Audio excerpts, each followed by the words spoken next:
ese año se cometieron 3 atentados terroristas por día, todos los días del año, en punto cero en Cuba. Esto es una fotografía sacada en Cuba, Sí.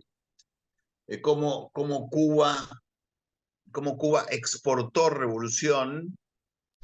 Fueron 105 millones de dólares para el ERP y 320 millones para Montoneros. Dice que sumados y actualizados a valores de 2020 equivalen a 463 millones de dólares en secuestros. Hola, estimados amigos, ¿cómo están? Bueno, estamos nuevamente con ustedes para presentarles un tema muy interesante que tiene que ver justo con el lema, ¿no?, de nuestro canal, historias ocultas de la historia. Esta va a ser una historia realmente de las más ocultas que tiene la historia, sobre todo la historia argentina de la cual vamos a hablar. No se olviden, por supuesto, de suscribirse a nuestro canal para que más gente pueda conocernos, pueda enterarse de los temas que vamos subiendo.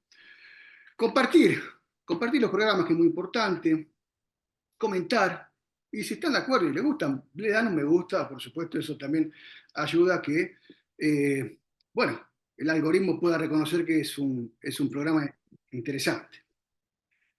Y como decíamos, el tema de hoy es un tema que en cierta manera es lacerante, es un tema difícil de hablar, doloroso, por decirlo de cierta manera, porque el tema de hoy es el siguiente: toda la verdad sobre los desaparecidos, terrorismo, democracia y dictadura. Y para ello hemos invitado a una de las personas que más han investigado, que más conocen sobre este tema, y estamos hablando de José D'Angelo Rodríguez. Hola José, ¿cómo estás? Bienvenido a nuestro canal. Santiago, un gusto saludarte y a tu audiencia. Bueno, muchas Gracias por la gracias. invitación. No, gracias a vos, José. Vamos a presentarlo brevemente, sintéticamente, a nuestro invitado, José Luis D'Angelo Rodríguez. Es militar, periodista, y egresó del Colegio Militar de la Nación como subteniente del Arma de Infantería en el año 1980. Bueno, entre otros cursos y otros destinos, bueno, mencionamos que hizo el curso de andinismo militar en el Ejército, y entre los años 1987 y 88 participó de los episodios protagonizados por los denominados carapintadas dentro de lo que es el Ejército. Y en el año 1989, y esto es muy importante que tengamos en cuenta, estimados seguidores, José D'Angelo Rodríguez, encuadrado en la compañía de comandos 601, que son las fuerzas de élite del ejército, intervino en la recuperación de los cuarteles, en el copamiento que hicieron los guerrilleros de la Tablada. En la Tablada, ¿sí? Este movimiento se llamaba o se denominaba, quedó totalmente ya disuelto, Todos por la Patria. Y nuestro invitado, por los hechos, sobre todo que mencionábamos antes, de los episodios tristísimos, que fue un tema interno dentro del ejército argentino, es decir, el tema de los carapintadas, pasó a retiro obligatorio en el año 1993. Bueno, está escribiendo otros libros, quizás le preguntemos también a ver en qué anda, para que nos ayude también a comprender el pasado y mejorar el futuro de nuestro país.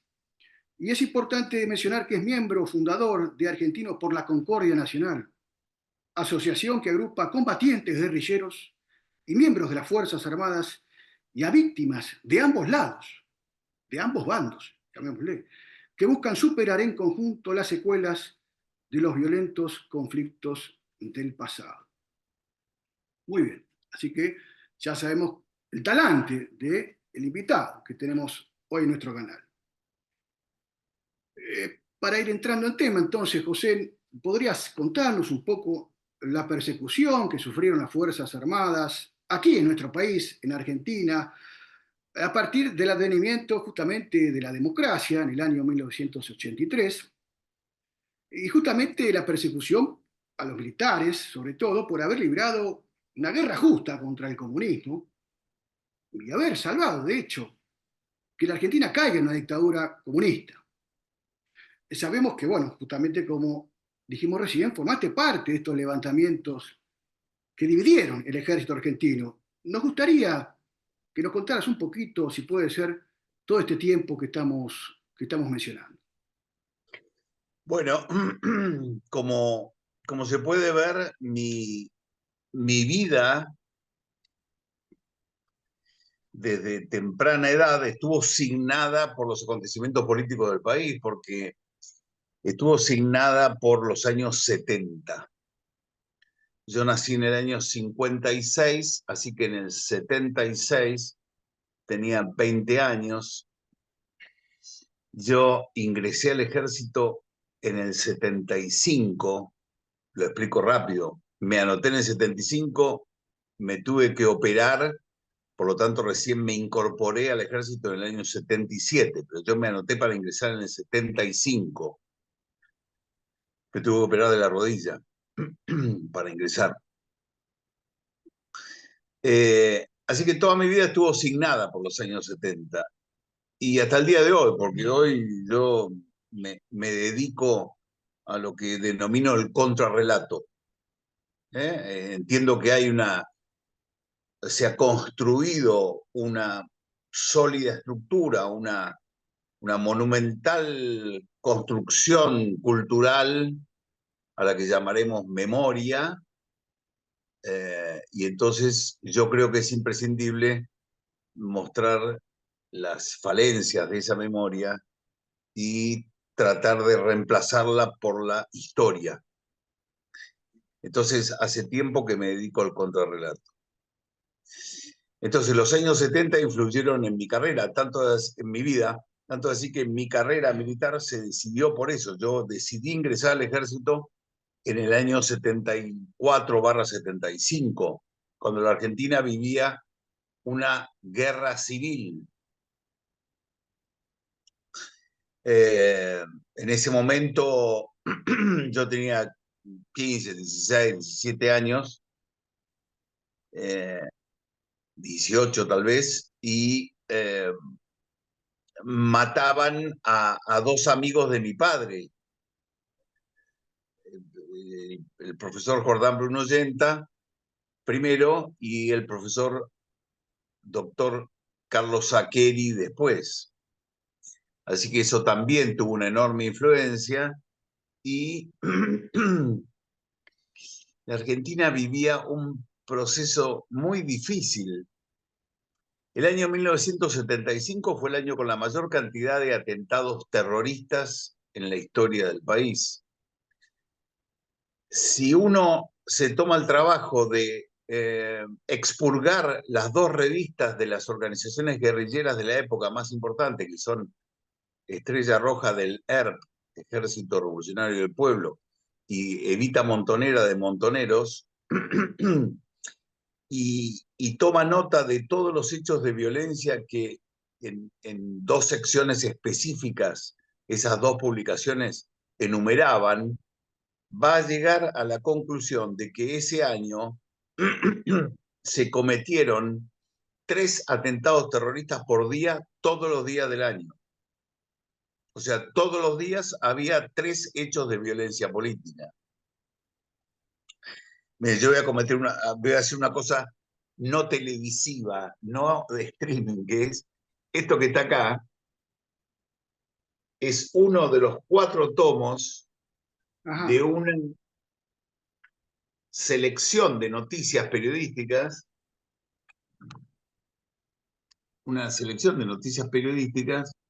de violencia política, todo solo del año 75. Son 4 tomos solamente del año 75, ¿eh? Esto es uno de los tomos del año 75. Es Está todos los perfectamente días, documentado, todo está documentado. absolutamente documentado. Y lo que vivíamos los argentinos en esa época era eso, era un estado de caos absoluto. En ese estado de caos yo decidí mi vocación militar. Yo no tengo antecedentes militares en la familia, Muy bien. salvo que mi madre se llamaba Sapiola y era descendienta del general José Matías Sapiola. Bueno, familia patricia de nuestra historia, de los inicios de nuestra historia autónoma claro, y claro, fue jefe, se cumplieron 150 años este año, se cumplieron 150 años del fallecimiento de Zapiola, y bueno, fuimos invitados al Regimiento de Granaderos qué grande. para participar del homenaje, porque Zapiola fue el jefe de granaderos en el cruce de los Andes en Chacabuco y Maipú, Sí, ¿sí? claro, Bueno, pero yo no tenía antecedentes militares en la familia, salvo ese, nada más y nada menos, claro. pero me hice infante, me hice infante. Cuando yo egreso en el año 80, ya habían concluido las, las, este, las, este, la guerra contra el terrorismo ya estaba concluida. Hay algunos episodios posteriores nada más, pero ya estaba concluida, ya se había derrotado a las organizaciones guerrilleras. Sí, Y lo que empezó en el año 83, bueno, vino la debacle del proceso militar, la debacle del proceso militar después de Malvinas, sí, y lo que empezó después fue una, como bien decías vos al principio, una, si se quiere, una persecución de las Fuerzas Armadas, en donde hay que separar los actores para saber qué rol le cabía a cada uno. claro. Pero digamos, las Fuerzas Armadas siempre desde el año 83 fueron elegidas como el chivo expiatorio de todo lo que se hizo mal en la Argentina, ¿sí? Por las distintas vertientes políticas. La izquierda, básicamente, por una cuestión de sentido común, se entiende de sentido común, Es la lógico. izquierda, mucho más la izquierda revolucionaria, No, cuya, cuyo leitmotiv es la toma del poder siguiendo el modelo cubano a través de la lucha armada, las Fuerzas Armadas son el enemigo a vencer. Así que, y además le habían producido una tremenda derrota a esas izquierdas, así que esas izquierdas odian a las Fuerzas Armadas, las odian conceptualmente y las odian históricamente. Por eso las tuvieron y las tienen como enemigos permanentes. Pero el radicalismo, el peronismo, además, fue alternando entre esas posturas. Eh, bueno, y déjame ordenarme un poco, porque ¿cuándo empieza la persecución? ¿Cuándo empieza a no, verse eso? claro, porque se empiezan. Ah, bueno, Alfonsín gana las elecciones con la promesa de enjuiciar a los militares. Claro. ¿Eh? Dos promesas, Tenemos enjuiciar a la los película, militares e investigar, 85, investigar la deuda externa. tenemos la Lo película ahí que segundo, tiene un montón de... Claro, 1985 esta película taquillera que cuenta una historia parcial, ¿no? claro, Claro, claro. Acordate que yo estoy escribiendo Argentina 1975. correcto. Bueno, eso es importante. Gracias, gracias La, por el dato. la película Argentina 1975. Entonces, Alfonsín gana las elecciones con la promesa de investigar la deuda externa y de enjuiciar a los militares. Lo primero no lo hizo, no investigó la deuda externa. No, Y lo segundo lo hizo con una enorme carga ideológica. El radicalismo fue, si el peronismo alimentó a Montoneros, el radicalismo alimentó a Lerner, ¿sí? Así que tuvieron vinculaciones muy cercanas el radicalismo con el ERP, tanto que se insiste y se dice, no, yo no lo considero probado, que Alfonsín fue defensor de guerrilleros en los 70, no lo tengo probado, pero de cualquier manera no es eso lo que para mí importa, sino la, la actitud que guardaba frente a lo que acababa de terminar. Los militares se fueron derrotados y se fueron mal del poder. No fue como en Chile o en claro, Brasil, que desde una posición de fuerza negociaron la salida o claro, pactaron la salida con la clase política. Acá se fueron mal sí. los militares, ¿sí? Entonces no estaban en posición de fuerza de negociar nada. Entonces fueron elegidos, repito, como el pato de la boda. El alfonsinismo empezó a hacerlo, pero guíame, orientame y refrescame la memoria. Y El bueno, juzgamiento a los militares El juzgamiento de los militares. Empezaron Ah, a llamar, porque claro, empezaron ah, ah. Yo te voy a a... decir una cosa. Yo te voy a decir una cosa. Ah, Cuando en 1985 empiezan a juzgar sí, a los jefes de las Fuerzas Armadas, la claro. justicia empieza un proceso de juzgamiento de los jefes de las Fuerzas Armadas. A la enorme mayoría de la oficialidad joven de las Fuerzas Armadas no le significó Nada. nada, Bueno, no les movió un pelo, porque nosotros entendíamos que las juntas militares, el proceso militar, había conducido pésimamente la guerra contra las organizaciones terroristas. claro. Entonces nosotros los que éramos oficiales jóvenes en ese momento decíamos, bueno, si van a juzgar a los comandantes, sería bueno también que juzguen a la cúpula del gobierno peronista, a las cúpulas guerrilleras, etc. Juzguen a Entonces, todos. Justicia para todo el mundo. Claro. eh, corregime, pero entonces después de eso empieza una presión interna en el radicalismo por las izquierdas de ampliar ese procesamiento y la justicia empieza a llamar a oficiales que en los 70 eran oficiales subalternos muy modernos, Claro. y te aseguro que estoy dudando porque no me acuerdo, porque no me acuerdo cómo fue. Y eh, entonces empieza, por un lado, la justicia empieza a llamar a oficiales a bajar en la, en la jerarquía de las personas a llamar a declarar, y entonces en el gobierno empieza una, una, una disputa, si se quiere, un, una discusión interna de si estaba bien eso, si eso es lo que querían o si era necesario legislar al respecto. Entonces el radicalismo yo estoy hablando sin conocer exactamente, pero más o menos pareciera ser que es así, que empiezan a nacer las posturas de que, bueno, había que legislar para que el proceso de búsqueda de los responsables tuviera un límite. Entonces se empieza a hablar de las jerarquías a las cuales se podía acusar, etcétera.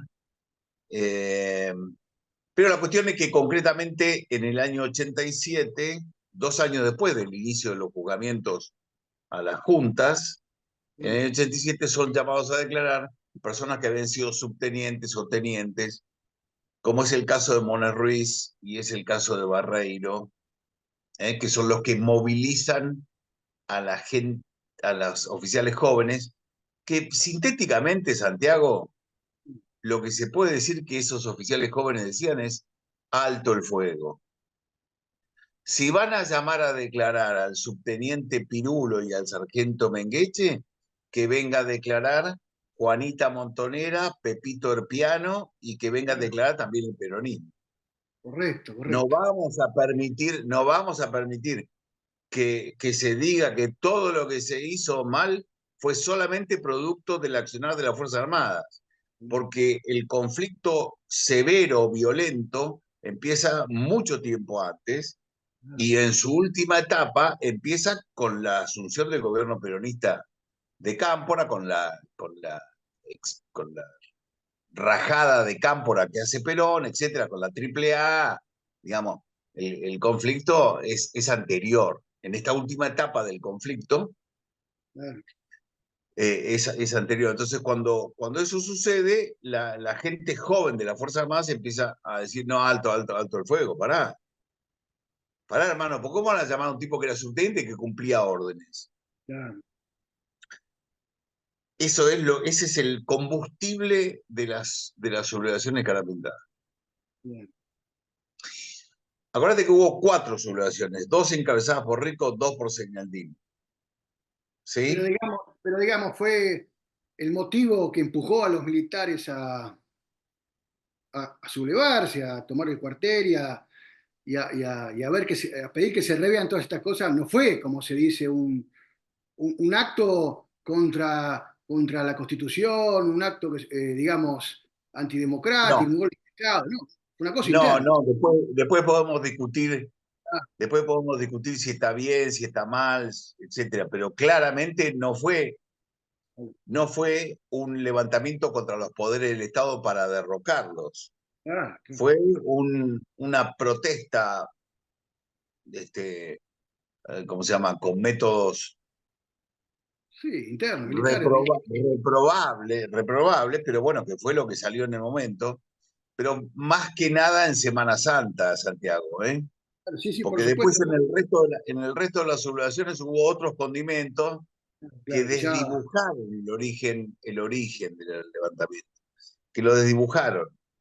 Eh, el levantamiento del año 87 que obligó al presidente Alfonsín a negociar, digamos que, hay que decir la verdad, fue un movimiento lícito en sus orígenes por lo que perseguía. Tenía que salvaguardar el honor del ejército y como decís vos, ¿por qué van a meter preso a los militares jóvenes y los otros del bando enemigo, este, vivitos y coleando, lo más campante, Mirá, ¿no? a mí, Santiago, a medida que me pongo más viejo, más Sí. les tapo a las definiciones, a las Bueno, pero en ese definiciones caso, ¿eh? rimbombantes, digamos, a En la, ese a caso las puntual de Semana definiciones. Santa. Nosotros lo hicimos por el honor del ejército. Nosotros lo hicimos, o sea, por lo menos es lo que interpreto que pasaba. Sí. Nosotros lo hicimos como un acto de protesta, como diciendo, no, pará, flaco, pará. Nosotros reconocemos que hubieron cosas mal hechas en la guerra contra las organizaciones guerrilleras, pero esto no convierte los errores cometidos desde el Estado, tanto por el Sí. gobierno peronista como por los gobiernos de facto, no convierte a los guerrilleros en los héroes de la democracia y demás. Este es el tema clave para mí. Sí, Este sí, es el claro. tema central de hoy, de lo que estamos hablando hoy. Es que Esto es justamente, un tema que el claro, mileísmo no sabe cómo hacerlo, no entiende muy bien de qué se trata. sí, claro, claro. Están El, habiendo, el- el- sí, el resultado principal de esta batalla cultural sí, debiera ser que la sociedad argentina y el establishment y la mar en coche le quite a la izquierda el manejo de los derechos humanos. perfecto, perfecto. Este es el tema central. Después discutimos quién hizo más macana, quién hizo menos macana, etcétera. Pero la izquierda no puede ser el santo santorum de los derechos humanos. Hay que Claro. terminar con esa mentira absoluta. La izquierda Justamente, fue violadora de los derechos humanos desde el primer minuto y lo sigue siendo y lo va a seguir siendo o lo sigue siendo. Entonces, ese es el tema central. justamente, José, bueno, yo te agradezco que hayas explicado un poco, claro, fueron momentos tristes que justo a vos te tocó perder tu vocación, perder la carrera militar por haber intervenido acá, ¿no? Bueno, pero Pero yo lo claro, hice, por vocación. por eso, por vocación, por supuesto, ¿no? Pero Yo lo hice es un tema libremente. largo, por supuesto que es un tema largo, pero bueno, decíamos antes que Alfonsín tuvo que viajar de Casa Rosada en helicóptero a Campo de Mayo, en la Escuela de Infantería tuvo que negociar con Rico, y después salieron esas dos leyes de obediencia debida, punto final, que no me acuerdo cuál fue, la primera de las dos, Sí. pero, y la cosa se tranquilizó, aguas tranquilas, y pasaron 10 años.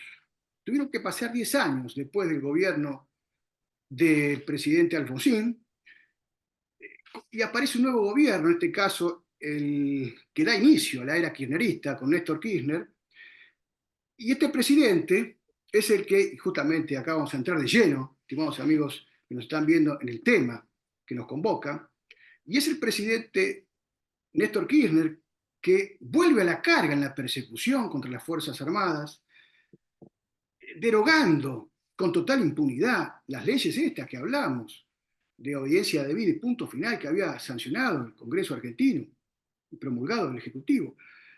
Y mientras hacía esto, encarcelaba a los militares, empezaba a encarcelar, no solo como lo que había pasado hace 10 años atrás, que era un poroto al lado de lo que estaba haciendo con lo que inició Kirchner. Y los encarcelaba, decimos, a los militares justamente por esto que decíamos al principio, de esa enemistad abierta que decía vos, José, entre la izquierda y las Fuerzas Armadas. Hay una enemistad íntima, eterna, llamémosle, y los encarcela por haber combatido el terrorismo, y por otro lado, a caballo de esto, mientras humillaba a los militares, reivindicaba a los guerrilleros como héroes y jóvenes idealistas, que habían tomado, hay que decir la verdad, porque es lo que decían ellos, lo siguen diciendo, que habían tomado las armas y matado a gente, no solo militares, sino a inocentes, que no tenían nada que ver con esta guerra, para darnos a nosotros, a los argentinos, una democracia fraterna e inclusiva, como vemos con todas las leyes que han dado los kirchneristas. Entonces, ¿qué nos puedes decir, no, José, de este ataque abierto, propiciado desde el Estado argentino, junto a los organismos, algunos organismos, casi todos, por supuesto, de derechos humanos, contra los militares que trataron de salvar a la patria de lo que decíamos antes, una dictadura feroz como la de Cuba, o no sabemos cómo iba a terminar, porque ellos hablaban de que tenían que matar, Santucho decía que tenían que matar a 1 millón de argentinos para poder gobernar. ¿Qué rol en la historia le cabe entonces, con esto que es motivo de tu estudio, qué rol le cabe a Néstor Kirchner, José? Porque esto ya fue mucho más grave que lo del Fujimori. Bueno, es muy difícil hacer el ranking de los peores gobiernos de la historia argentina, pero el kirchnerismo es lo peor de todas las... Lo peor que nos podía haber pasado. Pero berretas, Claro. por berretas, por falsarios, por falsificadores de todo, por falsificadores de todo, por ladrones, por mentirosos, por chorro, el kirchnerismo. El kirchnerismo hace un pacto que se llama el pacto Kirchner-Berbisky. Que ha dado vuelta, eso se consigue fácilmente por internet, creo que uno pone Hay un libro que se llama El el Pacto, de pacto, Abogados por la Justicia y la Concordia, que lo sí, explica claramente, exactamente. y ese libro explica las consecuencias jurídicas que trajo ese pacto, pero también hay una, una anterior consecuencia cultural de ese pacto. Sí. El pacto era para un tipo que había ganado las elecciones, el balotaje a Con el Menem, 25%. Sí. sí, con la nada misma, un No tipo que tenía no tenía, mayoría. no tenía sustento, le otorga, el pacto se resume en esta frase: danos la venganza y nadie te toca el bombo. Así es. El mismo señor Berbisky, Sí, que había escrito un detallado libro sobre la corrupción menemista, sí, que se llama Robo para la Corona, sí, en sí. todos estos años de kirchnerismo, más de 20 años de kirchnerismo, no encontró un solo motivo para escribir un artículo sobre Así la es. corrupción kirchnerista. Eh, Algunos entonces, dicen, algunos dicen que, como vos decís, ¿no? A caballo de esto, de que Kirchner, como no tenía, digamos, mayoría, había ganado con poco porcentaje de los votos, el tipo dijo, bueno, ¿cómo hago para gobernar? Tengo que controlar la calle. ¿Quién maneja la calle? La izquierda. Entonces, en cierta manera, sí, también esto le vino como anillo al dedo con la propuesta de Berbisky. Si yo mantengo a la izquierda y le doy lo que quiere, como decía vos, listo. Y después tuvo que arreglar el tema de la Corte Suprema para que le deroguen las leyes. ¿O no? Más o menos. sí, sí, por supuesto. Después en el ámbito de la derogación de las leyes y las amnistías y demás, no dejaron desastre por hacer. Manchancho, conoces el término, ¿no? Manchancho. No Sí, dejaron manchancho por hacer, claro. porque convirtieron la estructura jurídica del país en un lodazal, Qué con la terrible. cantidad de violaciones a los principios más elementales, a Eh, los principios más elementales. Eh, con el juzgamiento a los militares hicieron un desastre. Pero más allá de que uno esté de acuerdo, no esté de acuerdo, y demás, hicieron un desastre desde el punto de vista jurídico. Es una vergüenza.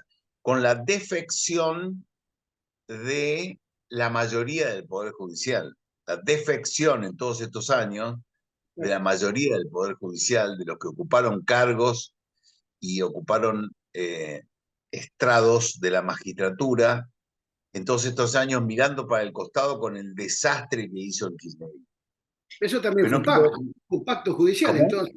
Y que eso también fue un pacto de los jueces con Por Kirchner. supuesto, Claro, pero por supuesto, fue el pacto de la izquierda revolucionaria con los corruptos. O sea, fue un pacto nefasto. Ese pacto fue el ahí está. pacto de la izquierda revolucionaria, Es un cóctel de la explosivo izquierda de eso. los 70, de la izquierda de los 70, con los corruptos, con los peores corruptos. O sea que se juntaron las dos cosas, los tipos que mataban gente inocente y los que querían robar, las dos cosas. Perfecto. Ese es el kirchnerismo, es esa conjunción, ese Sí, pacto. Eh, no pudieron tener fuerzas armadas y de seguridad. Claramente lo que pasa en Venezuela es producto de que ahí tienen está. cooptadas, compradas y corrompidas a las fuerzas armadas y de seguridad. Bueno, ese es el tema para otro capítulo, pero bueno, hay que ver también la diferencia entre la formación, ¿no? Las convicciones también de nuestras Fuerzas Armadas, No, que ninguna son duda, totalmente ninguna diferentes de duda. Venezuela. Y ninguna duda que es así, que hay diferencias, y también la diferencia entre lo que vivimos unos y otros, porque todo el Sí, proceso de los 70 dejó fue un huella todo proceso eso. muy particular, muy de la Argentina, ¿no? Entonces, pero que intentaron milanizar las Fuerzas Armadas, Claro. milanizarlas y convertirlas en instrumento ¿cómo se llama?, del poder popular y toda la zaraza esa No zurda. pudieron, no No, pudieron. no, no pudieron hacer, no No pudieron, pudieron. fracasaron estrepitosamente. Y otro tema central, Sí, central en el que fracasaron claramente el relato, lo, lo, lo demostró la canción Muchachos, la del Mundial, sí, también, claro. porque convirtió en la viralización planetaria que tuvo esa canción, convirtió a los pibes de Malvinas, que jamás olvidaré, Exacto. en algo que la izquierda odia. La izquierda Exacto. odia a Malvinas. Odia a Malvinas, exactamente. Por La ese izquierda sentimiento odia a patria, Malvinas, por ese sentimiento. Ah, sí, sí, sí. la izquierda odia a Malvinas, la izquierda odia a los héroes de Malvinas, la izquierda odia que haya habido ejemplos de bravísimos soldados, suboficiales y oficiales que combatieron en Malvinas, odia eso, lo odia, lo odia, La lo odia. izquierda Ya lo decía, odia a la Argentina. bueno, ya lo decía Eve Bonafini, esos son todos fachos, estos que fueron a Malvinas son todos fachos. Entonces, ese también, Malvinas fue otra derrota del relato. Pero yo no quiero dejar nunca de insistir en lo que dure la charla, Sí, que la preocupación por estos temas, además de los camaradas que están presos, que es la preocupación más urgente, digamos, correcto. pero hay camaradas que están presos, que están injustamente presos. Sí. Y hay personas que están presas que están bien presas. Ahora, para que fuera justo, debieran estar presas otras personas que no están presas. ¿Se Están todos comprende? libres. Sí, se entiende, Muy claro. bien. Yo pongo un ejemplo extremo, pero un ejemplo al fin. El ex cabo de la Fuerza Aérea, Julio Flores, era un chico de 17, 18, 19 años que fue cabo mecánico de la Fuerza Aérea en los años 77, 78 y 79, si no me equivoco, y aparentemente desde lo que lo acusan, que estuvo haciendo guardia en lo que se llamaba Mansión Seré en la Claro. Fuerza Aérea, que fue un lugar de reunión de detenidos de la Fuerza Aérea.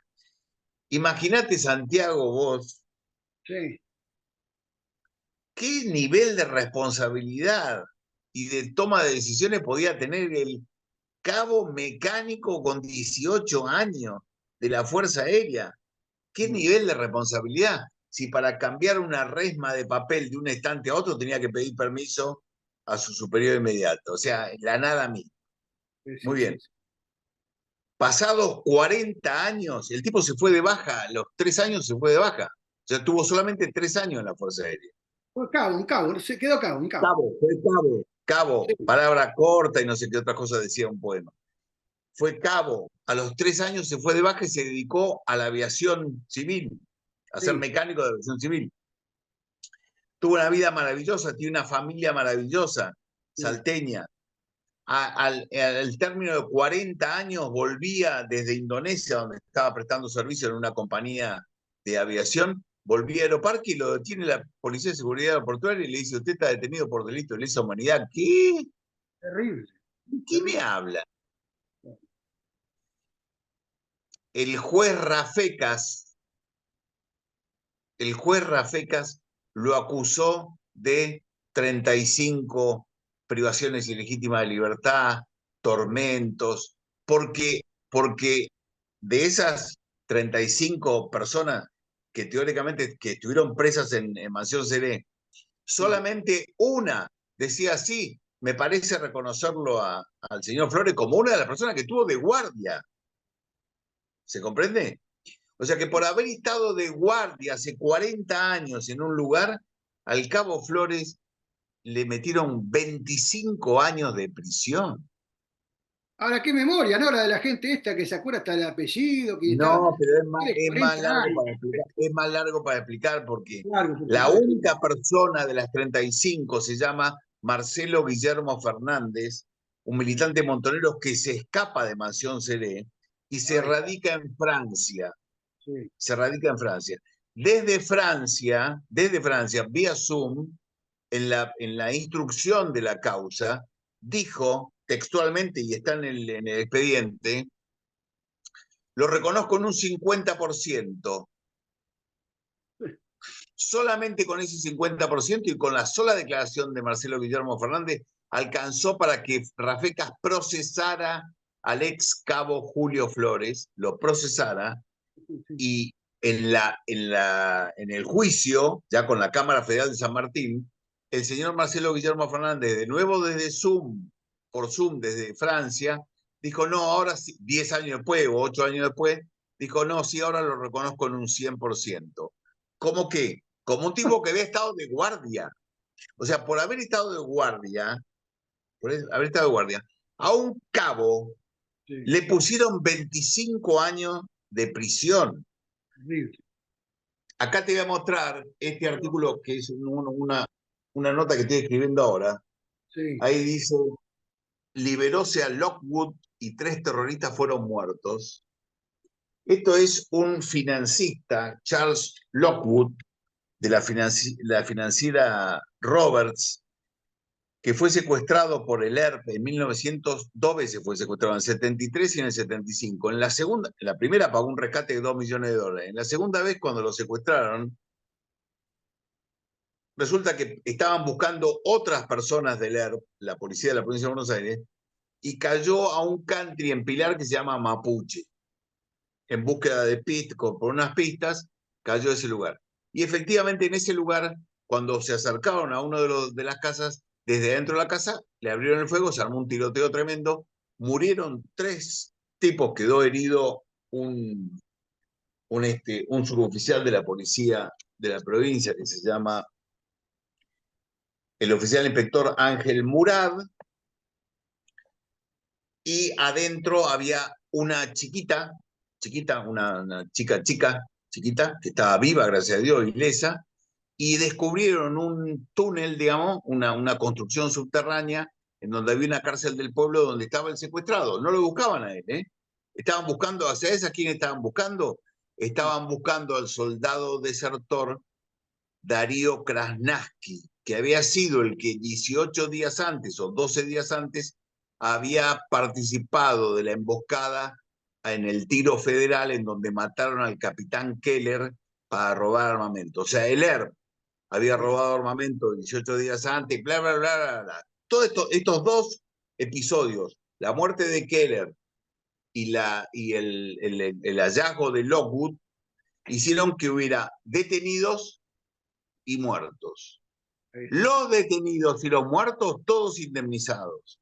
Ahí está. Bueno, justamente quiero darte entrada a esto porque es la parte medular de tu investigación, ¿no? Que comienza con la llegada de Kirchner, como decíamos antes, y el inicio de todos estos eh, juicios por los desaparecidos que no lo fueron y que le causaron al erario público, bueno, un montón de miles de, no sé cuántos millones de dólares del Estado Nacional, ¿no? Y justamente aquí nace la investigación y tu primer libro que es Mentirás tus muertos. Queremos entonces, y ahora sí, te doy la entrada para que nos cuentes un poco cómo, ya lo estaba diciendo, pero cómo se inicia todo esto de este libro que también anduvo en las ventas, ¿no? Porque la gente quiere Te conocer. pido, te pido, te pido un segundo, Santiago, para redondear un Sí, tema, sí, sí.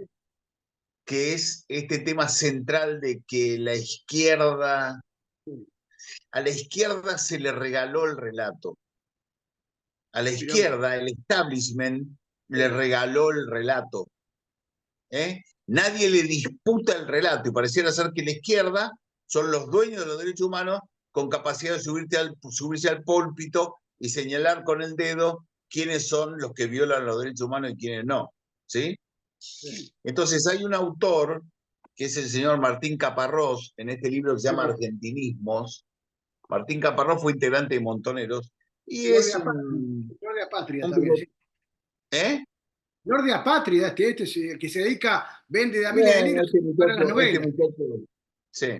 Bueno, pero escribe con cierta lucidez No, por supuesto, y sí, pero dice en un párrafo, hoy la mayoría de los argentinos tienden a olvidar que estaban en contra de la violencia revolucionaria, que preferían al capitalismo y que estuvieron muy satisfechos cuando los militares salieron a poner orden. ¿Sí? sí, Dice, hoy la mayoría de los argentinos tiende a olvidar que estaba en contra de la violencia revolucionaria y que que preferían el capitalismo frente al socialismo que proponía la izquierda y que estuvieron muy satisfechos cuando los militares salieron a poner orden. Y dice una frase que para mí es muy importante, dice, eh, esa memoria con mayúscula, el gran relato argentino de las últimas décadas, tuvo hasta ahora tres fases bien distintas. Las tres fases tuvieron un elemento común. Fueron escritas por los derrotados, dice Martín Caparrós, y ah, explica, según su criterio, por qué pasó esto. Dice, desde el principio, los ricos argentinos que conservaron su poder gracias a la intervención militar, tuvieron que aceptar que esa intervención, cuyos modos no podían defender, fuera demonizada. Y así la forma del relato y la memoria no quedó en manos de los que ganaron, sino de los que perdimos. ¿Se entiende? Está diciendo que el establishment, los ricos, los elementos del poder, los medios de comunicación, los empresarios, etcétera, dijeron, sí, nosotros conservamos el poder gracias a que intervinieron los militares, pero como actuaron de esta manera, no podemos defenderlo. Entonces, listo, le soltamos la mano, y entonces, entonces la memoria, la historia, la sí, escribieron los derrotados y no los que ganaron. Y o sea, describe las tres etapas. Una es la etapa del el militante solo como víctima. La primera etapa es el militante como víctima. Va sí, desde el año 77, la primera ronda de la Madre Plaza de Mayo, hasta el año 1995. Ahora te sí, explico por qué pone esa fecha. Si el militante no se podía hablar de la militancia, era una víctima, víctima de un aluvión de perros sanguinarios, ¿eh? Solamente víctima era el militante. El año 95, con Fukuyama, con el fin de la historia y sí, demás, sí, los zurdos empezaron a escribir y a decir, che, no, reivindiquemos la lucha verdadera, sí. si no, lo vamos a hacer desaparecer de nuevo. Entonces, empecemos a contar por qué combatían. Entonces empieza la segunda etapa, según Caparrós, el militante como militante. empiezan a contar la militancia verdadera. Caparrós y Anguita escriben cuatro tomos del libro La Voluntad, en donde explicitan por qué luchaban, ¿sí? Por la construcción del socialismo. Luchaban y mataban, ¿no es cierto? Lo reconocen claramente en esta segunda etapa. Claro. Y después dice, viene la tercera etapa, que va desde el 2004 hasta ahora, Sí. al que la llama el militante como héroe indefinido. Y dice textualmente, cuando llegaron al gobierno, los Kirchner empezaron a reivindicar a los militantes setentistas como su referencia histórica, su precedente heroico, pero para eso tuvieron que falsear esas historias. Como no tenían ninguna intención de retomar las convicciones socialistas que los habían llevado a la muerte, los transformaron en unos raros activistas socialdemócratas, pero reivindicaron su militancia, pero la vaciaron de su contenido. Claro. ¿Se entiende? Sí, sí, sí, sí. Ahora, lo esencial para mí es que la historia, los ricos o el establishment, ¿cómo se llama? Caparrós tiene una visión marxista de las cosas, Correcto, sí. los ricos le soltaron la mano a los militares y entonces la historia la escribieron los derrotados. ¿Sí? Eso es lo que hay que terminar. El establishment tiene que quitarle a la izquierda el manejo de los derechos humanos. Y para eso hay que mostrar... Los militares entonces los únicos demonios, porque si el establishment, la burguesía Exactamente. liberal, no importa, le damos que escriban ellos la historia. Y en el medio quedaron los militares. Exactamente, pero pará. Te quiero decir una cosa, tenés conocimiento seguramente del acta del año 1989 que firmaron los jefes montoneros a los pies de la Virgen de Luján. No, no tengo clara, no, no recuerdo bien esa. Bueno, mirá, fíjate esto. Sí. En el año 1989, con Menem en el gobierno, o Menem por llegar al gobierno, no Sí. recuerdo exactamente, pero es abril, yo creo que Menem por llegar al gobierno, los jefes montoneros firmaron un acta, que la tengo, después me la pedís y te la paso, que tiene, viste que la izquierda escribe mucho, los zurdos escriben, son insufribles son. Tiene como 7 u 8 páginas, pero en la página primera tiene la síntesis de la cuestión. ¿Qué dice esa página primera? La firman Firmenich, Vaca Narvaja, Perdía, Obregón Cano, Montoto, todos los jefes montoneros en ese momento. Sí. ¿Qué dice el acta? Firmada ante escribano público y entregada a Monseñor Oñanovich no fuera de broma, entregada en No, no, Luján. me río porque A los, de cristiano no tienen nada. De cristiano bueno, no tienen nada. a los pies de la Virgen de Sí, Luján. sí, mirá que... El acta dice así: la historia argentina de los últimos años está asignada por una guerra civil intermitente. Ahí está. Lo están diciendo ellos. Segundo, la Sí. verdad histórica es que no hay absolutamente ningún sector entre los argentinos libres de culpa y de cargo por los violentos enfrentamientos que desquiciaron el orden. Bla, bla, bla, bla. Tercero, la pacificación nacional y la reconciliación de los argentinos es el camino que debemos seguir. Bla, bla, bla, bla. O sea, ¿qué están diciendo? La Argentina vivió una guerra civil. Sí, Segundo, discúlpeme el término, nadie dejó cagada por hacer. exacto. Tercero, vayamos a la pacificación, muchachos, y a dar por superado esto, tomando lecciones de todo lo que se hizo mal. ¿Y qué pasó en la Argentina? Esto se olvidó. Esto se olvidó. Según el kirchnerismo y según la izquierda, la Argentina no vivió ninguna guerra civil, sino que fue una cacería de jóvenes idealistas. Segundo, los únicos responsables de todo lo que se hizo mal fueron las Fuerzas Armadas y de Seguridad. Sí, sí, sí, sí. Tercero, no hay ninguna pacificación ni reconciliación acá lo que corresponde en la justicia, una justicia que ya vimos cómo está amañada y manchada por todos lados, ¿no?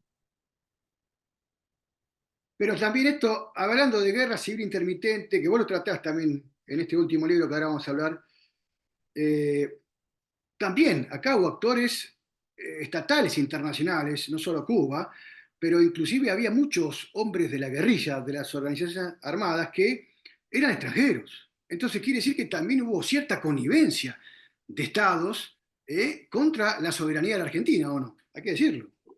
Bueno, digamos, en el año 74 se Sí, crea la, la Junta Coordinadora Revolucionaria, sí, que es la reunión de todas las guerrillas que operaban en Latinoamérica en ese momento, que eran, ¿cómo se llama? Tupamaros del Uruguay, el MIR de Chile, el ELN de Bolivia y Montoneros y el ERP de la Argentina.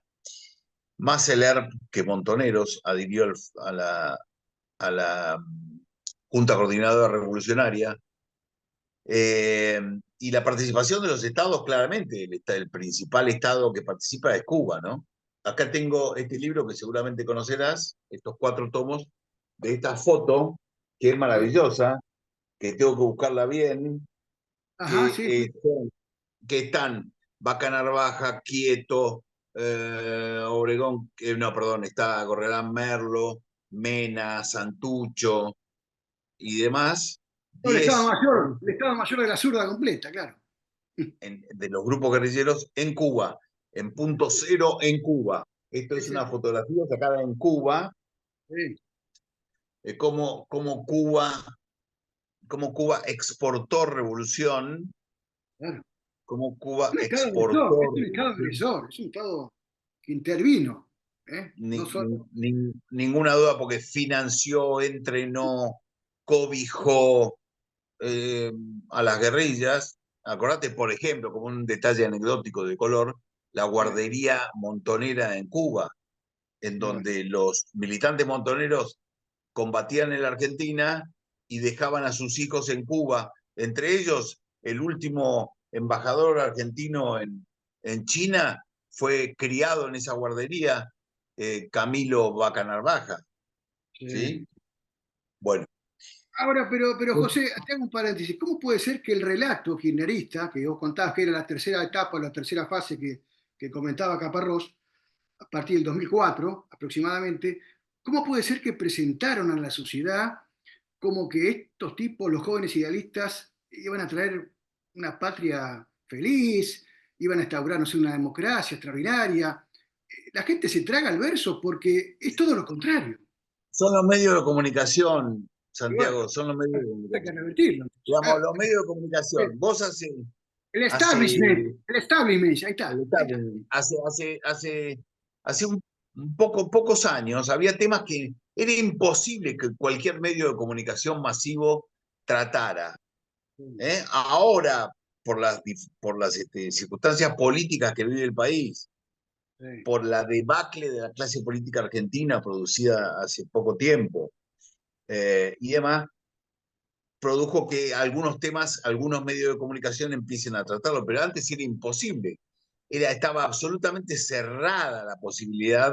Cuando yo saqué el libro, mi primer libro, Mentirás tus muertos, sí, falsedades y millones detrás del mito de los 30.000 desaparecidos, era en el año 2015. sí, Era muy, pero muy difícil que cualquier medio tratara ese tema.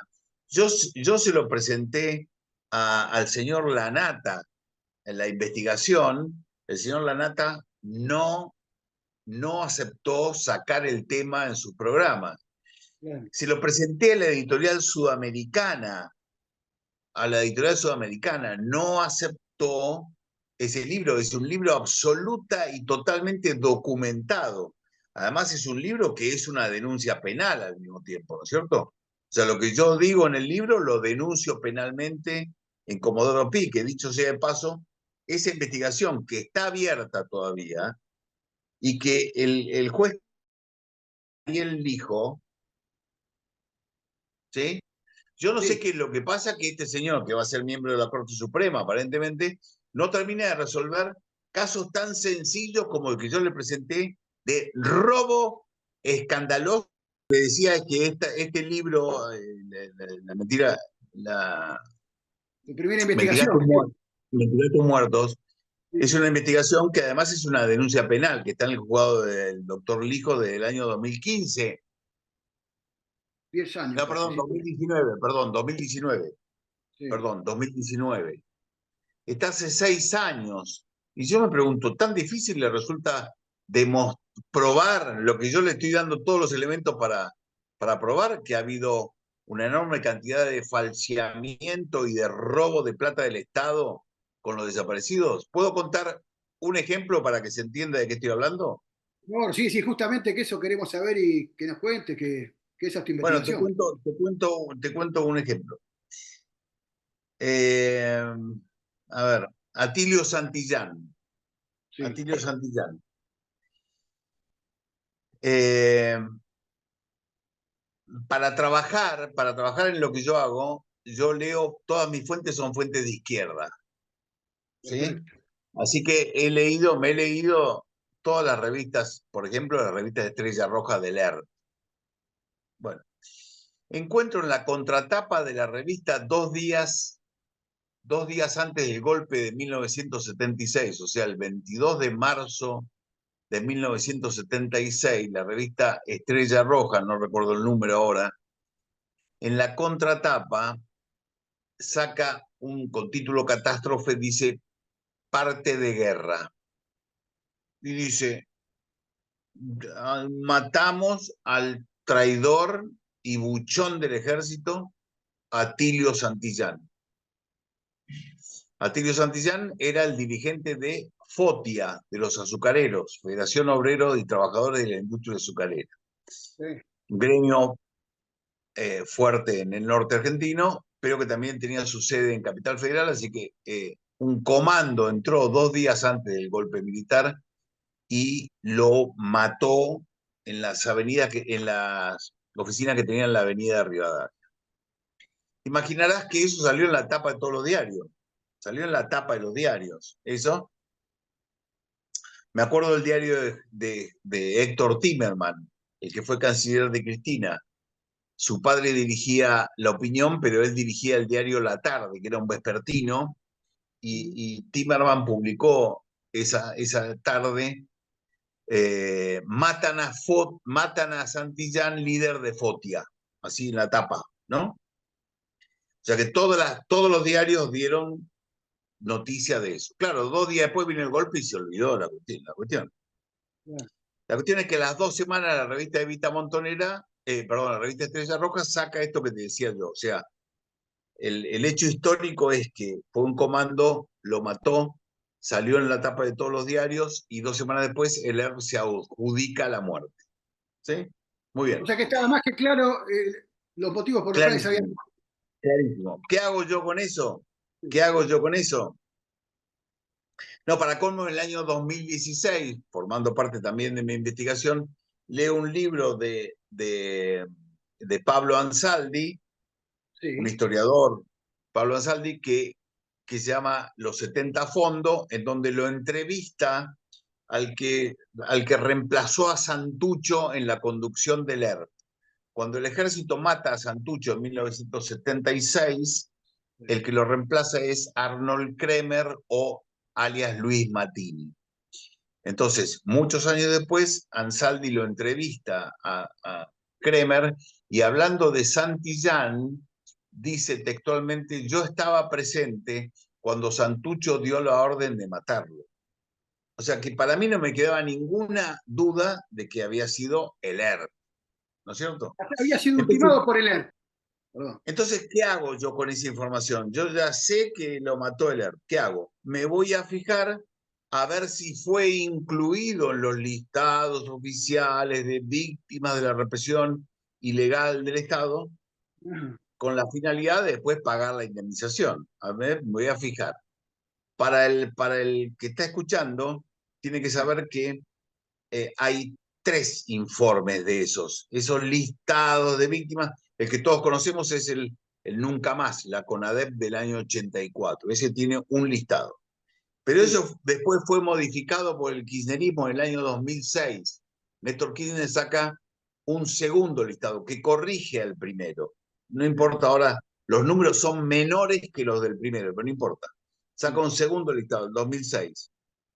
Pero Cristina Kirchner en el 2015 saca un tercer listado. O sea que el último grito en listados de víctimas de la represión ilegal del Estado es el de Cristina Kirchner del año 2015.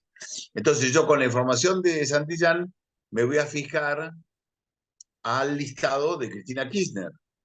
¿Me voy a fijar?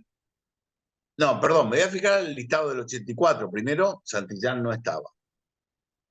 Me voy a fijar al listado de Néstor Kirchner del año 2006. Santillán no estaba. Digo, Cristina no me puede fallar, tiene que haberlo incorporado. Bien.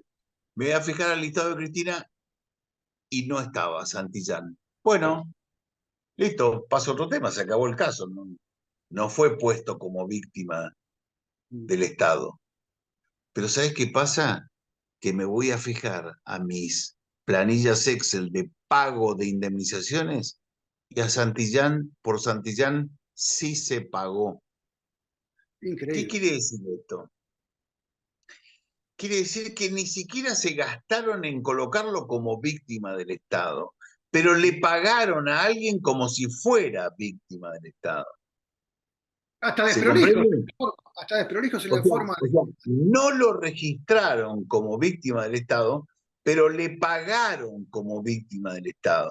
Entonces, lo que yo le pregunto al juez Lijo en la denuncia es si se atrevieron a pagar el caso Santillán sin registrarlo, que salió en la tapa de los diarios.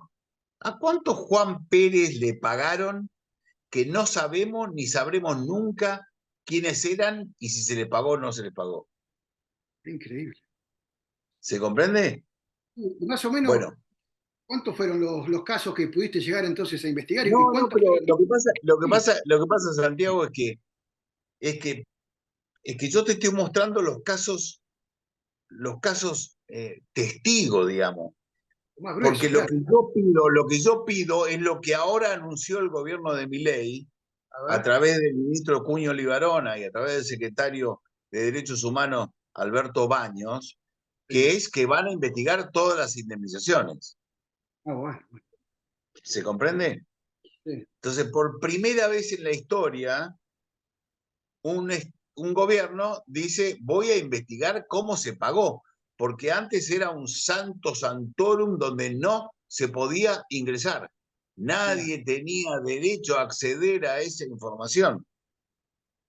Pero más o menos para arribar a un número, para que la gente sepa de cuánto es el monto fraudulento del Estado en esto, Bueno, de los bueno, desaparecidos que no tuvieron. se han pagado por Sí, estas leyes reparatorias, sí, se han pagado más de 4.500 millones de dólares.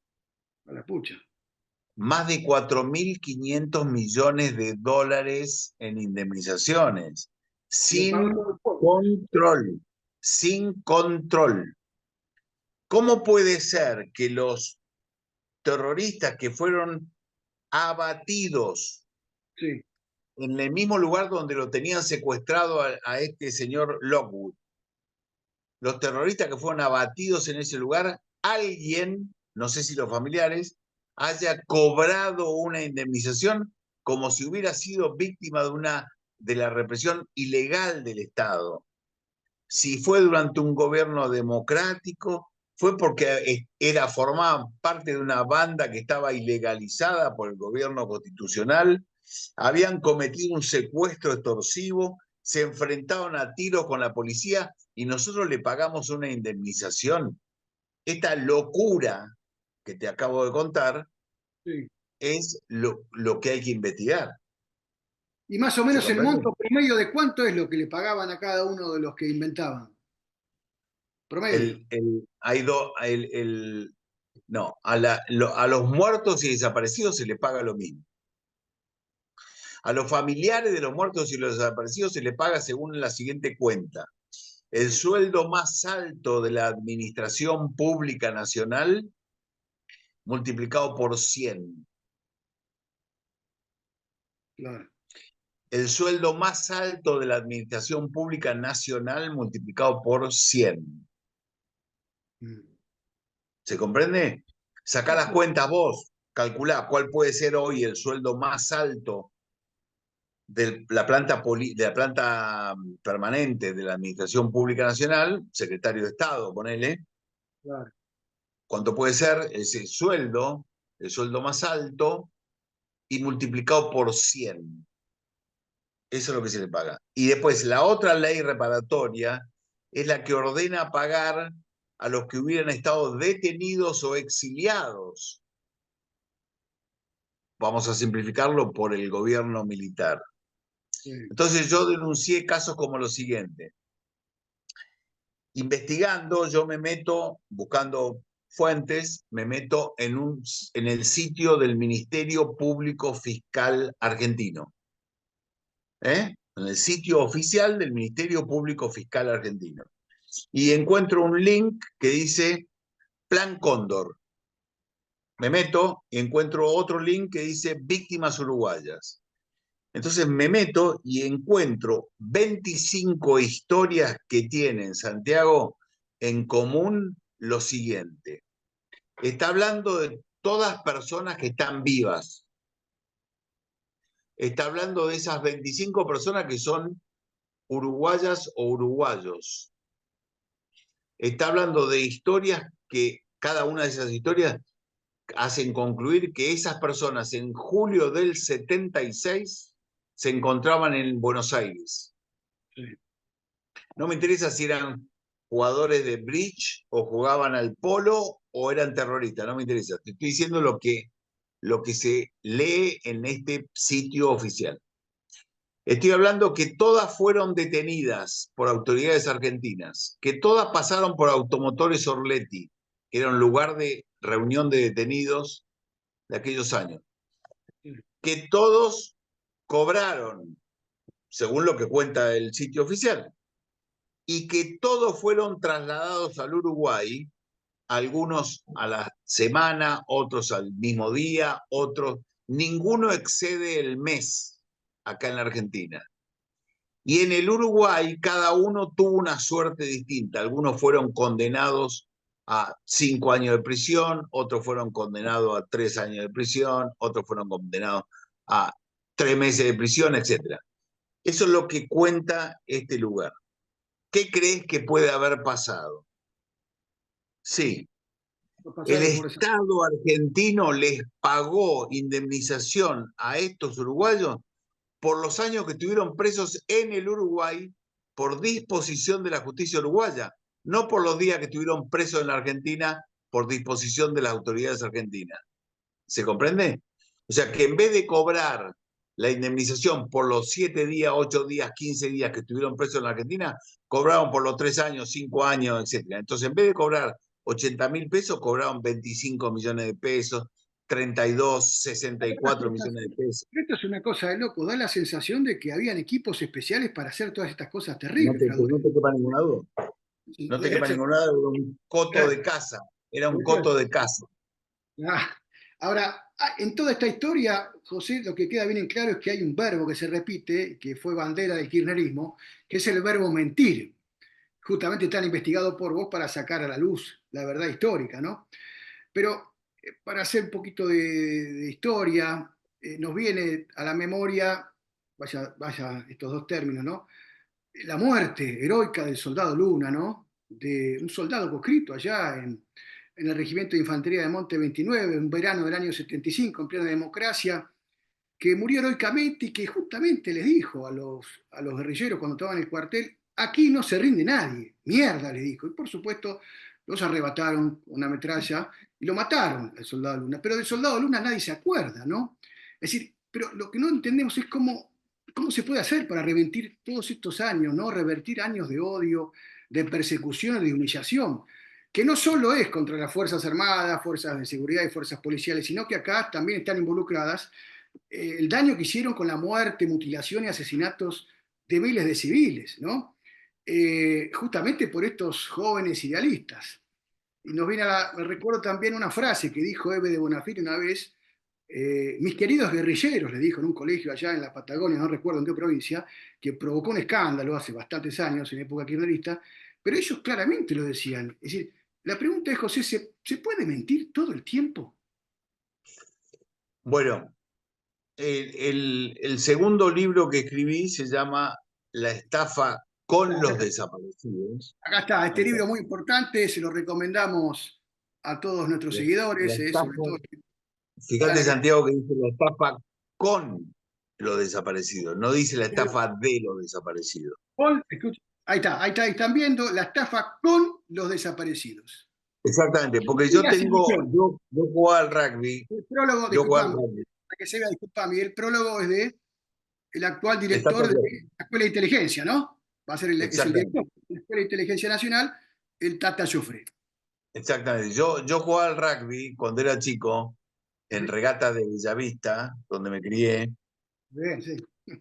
y mi entrenador, mi segundo entrenador, es un desaparecido, Ajá, es Pablo Córdoba. Yo me enorgullezco de la amistad con su hermano, Fernando Córdoba, que lamentablemente falleció, y con su madre, la Beba Córdoba, que es una madre de Plaza de Mayo.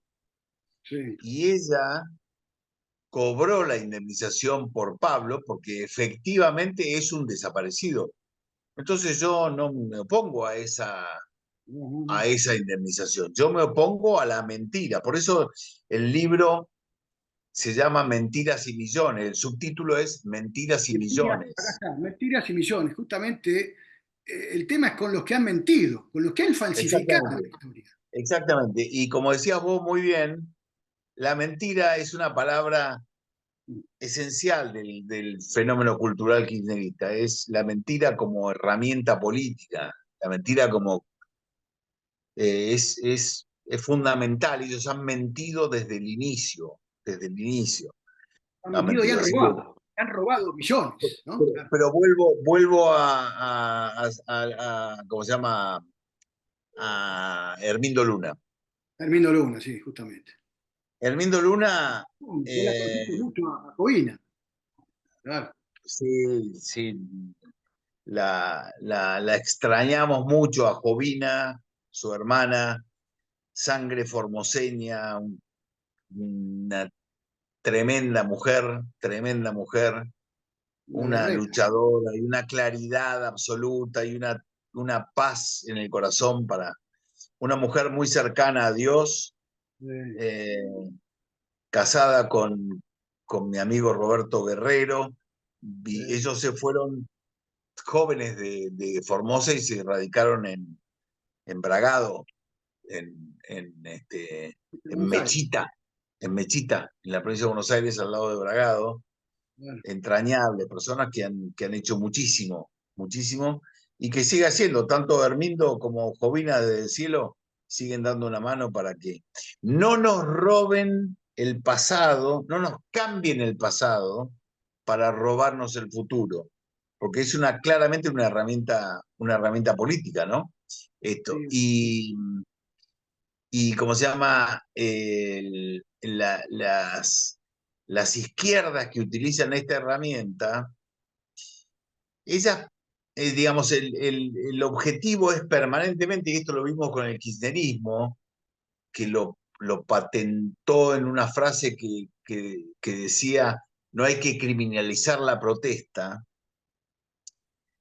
Para la izquierda es esencial que todo lo que sea Estado sea igual a represión y todo lo que sea represión sea igual a violación de los derechos humanos.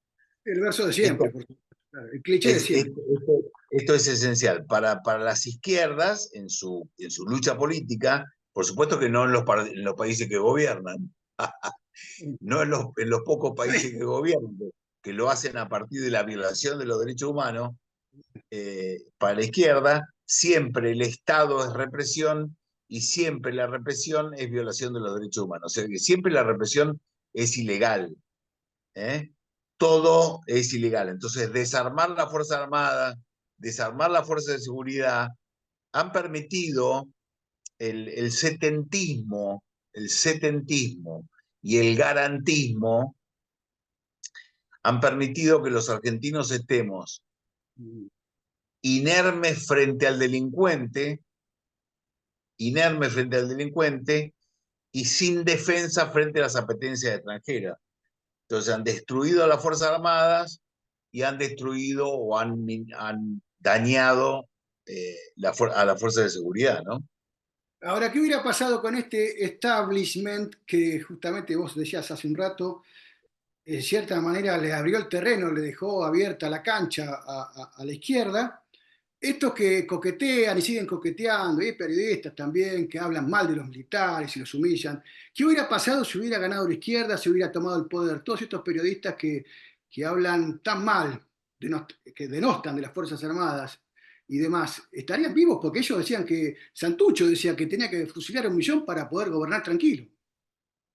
Bueno, ya conocemos lo que son los regímenes, ¿Qué hubiera los pasado? regímenes de izquierda, los regímenes de izquierda, lo que hacen con la libertad de prensa, etcétera. Así que Porque se llenan la boca. es de sentido común, eso es de sentido común.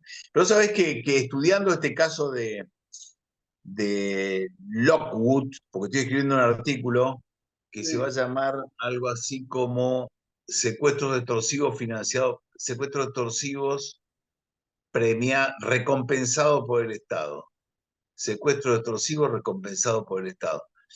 Vos sabés que hay un estudio Sí. de una revista internacional que dice que de los 18, la revista norteamericana Business Insider constató que de los 18 mayores rescates de la historia pagados por empresas en todo el mundo, a cambio de la liberación de ejecutivos secuestrados, de Sí. 18 en todo el mundo hasta el año 2016 en la cuenta, 8 ocurrieron en la Argentina y todos en los 70.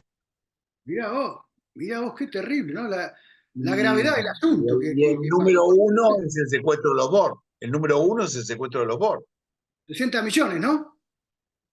60 millones de dólares. Pero concluye, Sí.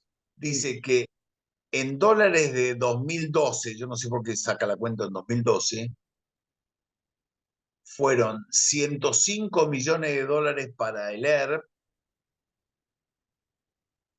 y 320 millones para Montoneros. Dice que sumados y actualizados a valores del 2020 equivalen a 463 millones de dólares en secuestros. Pero se habrán En gastado, secuestros. todavía le habrá quedado algo, ¿no? Le habrá quedado, ¿no? Algo seguro. Dios santo. Ahora, ya para ir finalizando y no quitarte tiempo, José, la verdad que interesante y queremos felicitarte también por el trabajo este arduo tuyo. No cualquiera lo hace, de meterse y, Hablemos de la película Argentina 1975.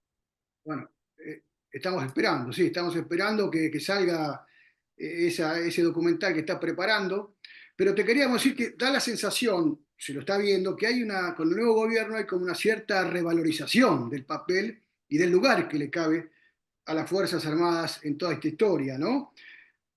Inclusive han designado a 2 hijos de héroes de la guerra justamente contra la subversión marxista y apátrida.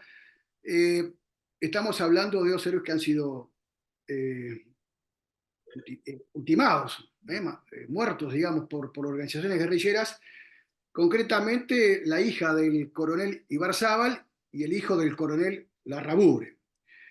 Y se está hablando también de que ya lo han hecho con los liceos militares, que son de nivel secundario, pero de nivel superior y universitario.